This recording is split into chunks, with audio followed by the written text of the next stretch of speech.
Welcome to episode 30 of the Creative Train podcast.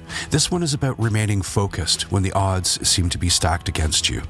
What I'm referring to here is the first 3 days of April 2025, much of central and northern Ontario in Canada was hit by a massive freezing rainstorm. It knocked out power for almost 2 weeks, and several other utilities across the province. Internet was down. It was rough. And so what does the artist and educator and creative person do when they need electricity for a lot of their activities? Well, I'll let you know about my own experience. All aboard? So if you aren't familiar with what freezing rain is, it's literally near frozen raindrops falling from the sky and then freezing upon every surface it encounters. It weighs down trees, ultimately breaking them apart. It makes safe driving actually impossible. And when you rely on power tools and computers for your art and your craft, and suddenly you can't do them for more than a week, what do you do?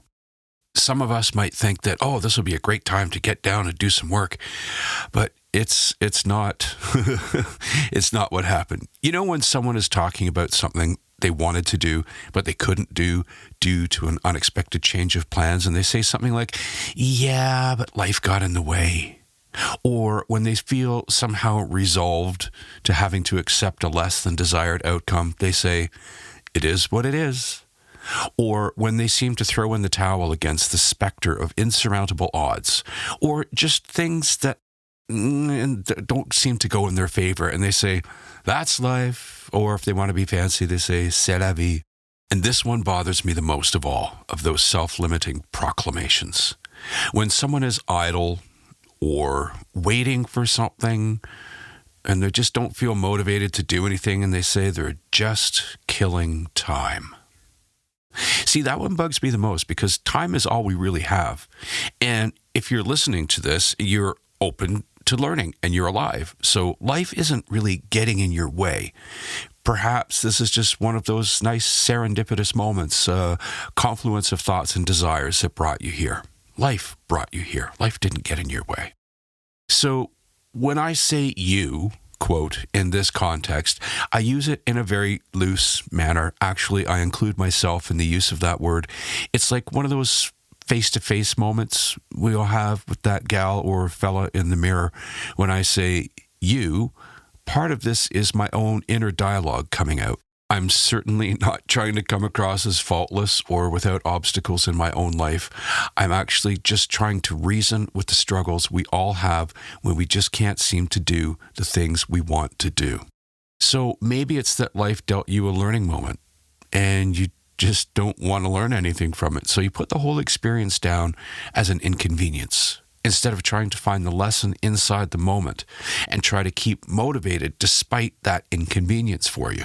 I'm sure that if you look back at many of those things you did not get down to finishing or even starting for that matter, or a project you abandoned halfway through, a design you just couldn't bring to satisfaction, or something that you did finish but aren't quite satisfied with, I bet if you look back really hard with an honest and critical eye, you'll find the reason you came up with for this lack of success was more likely an excuse. I've done it. I've caught myself trying to make an excuse in the formulation or completion of a project, and I've had quite a few moments of harsh realization that the only thing I can put blame on was myself.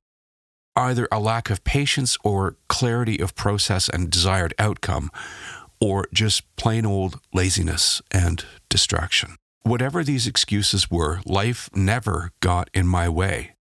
I was living enough to make an excuse and never thought to find the lesson or underlying reason for my failures or incompletions. So let's go back to the intro when I mentioned the power outage. My home was without power for 7 days, which for us country folk with a well for water, it meant no running water. No normal flushing toilets, no bath or shower, and although the days were getting longer in early April, those precious hours of daylight had to be given for bringing in firewood, meal prep to be cooked in the fireplace, getting candles organized, phone and flashlight batteries charged at my neighbor's house who graciously offered the use of his backup generator, and trying to organize evening activities for pleasant distraction as there was no internet for that week. It was kind of fun for a day or two, like camping at home. But let's be totally honest here. Even the best camping trip, you want to go home after day 2. Admit it. It's okay.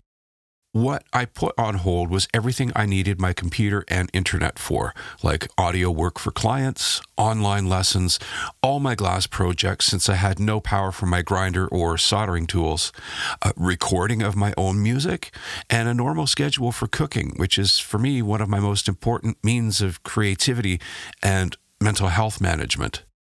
See, I was cooking on the fireplace. We have a bake oven in the fireplace, and I was cooking on the fireplace, and every time we wanted to eat something, I had to build a little small fire in there, which is horrible for the chimney, and then let it go out because I couldn't keep the fire burning all day. It was too warm outside, and we would have been dreadfully hot inside.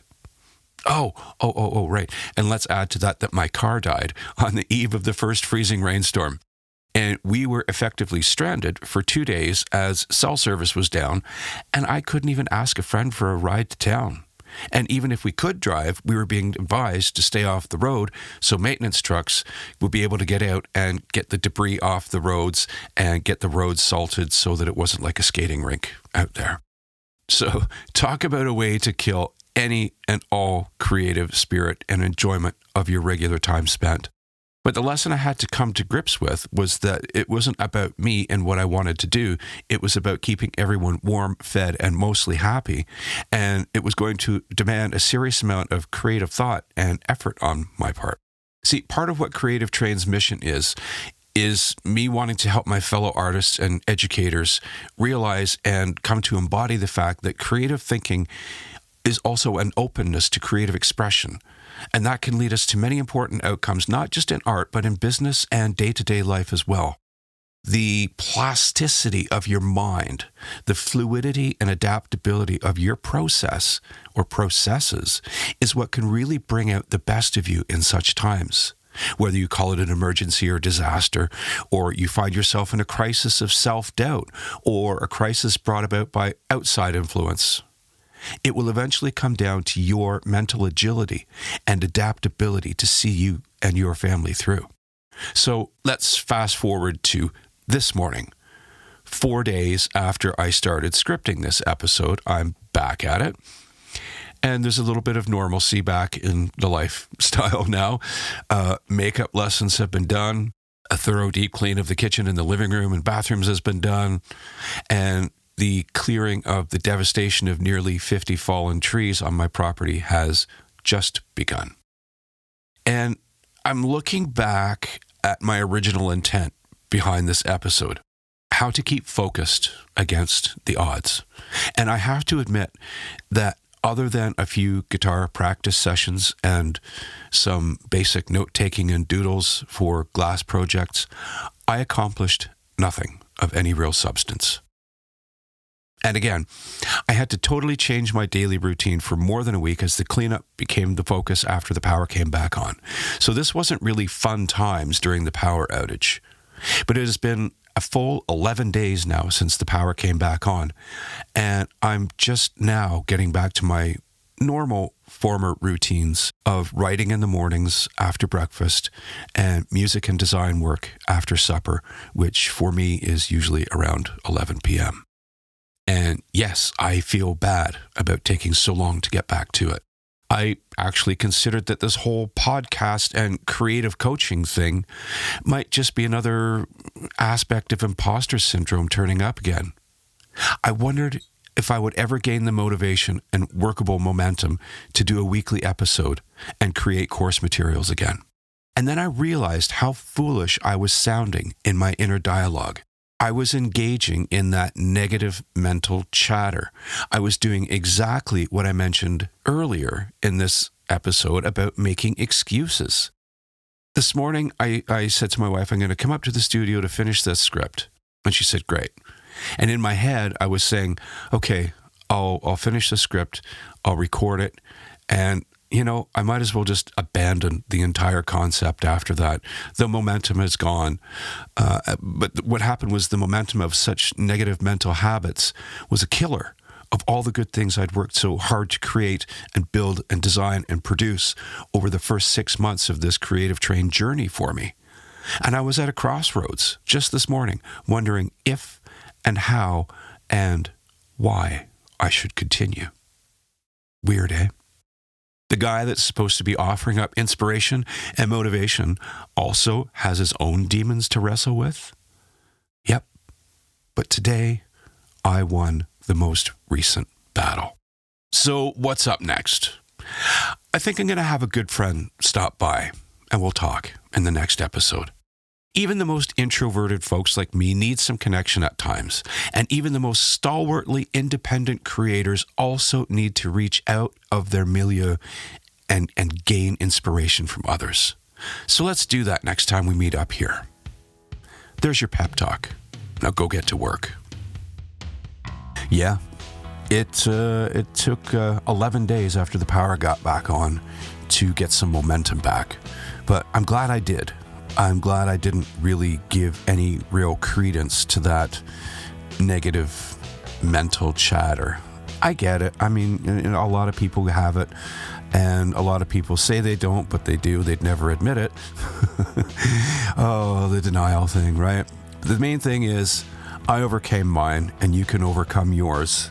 Sometimes you just need to step back, take yourself a little bit less seriously for a little while, get a little perspective, and maybe a break away from your process and routines is a good thing.